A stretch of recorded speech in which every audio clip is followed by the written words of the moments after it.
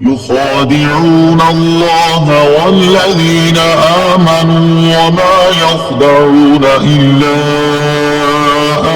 أنفسهم وما يشعرون।